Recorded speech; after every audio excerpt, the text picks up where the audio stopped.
किती वेळेस तर हा प्रश्न विचारलाय आणि पोरांना जर वेळेस कन्फ्यूज करतो.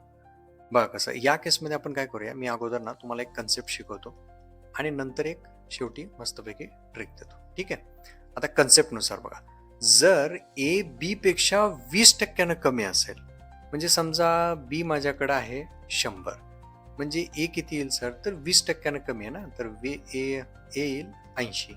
बरोबर. आता बघा, आपल्याला बी काढायचा आहे. बी कितीनं जास्त आहे, तर 20नं जास्त आहे. बरोबर.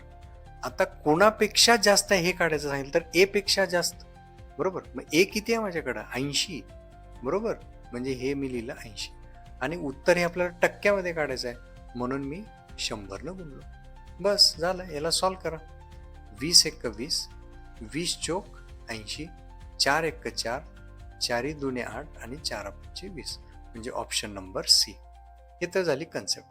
आता ज्याला काही डोकंच नाही लावायचं, त्याला डायरेक्ट उत्तर काढायचं ट्रिकने. कसं बघा, हे या फक्त 2 शब्दावरनं आपलं उत्तर निघतं. कसं बघा, जे टक्के दिलेत प्रश्नामध्ये ते लिहून घ्या. आपल्या केसमध्ये दिलेत 20, मी 20 लिहून घेतलं सर.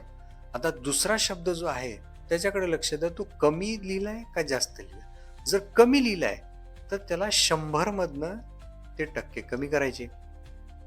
म्हणजे आता हे परत जर पुढे सॉल्व्ह केलं तर हे 20 येईल आणि हे खाली 100 येईल आणि प्रश्नामध्ये परत टक्क्यामध्ये आहे म्हणून मी हे 100 करेल.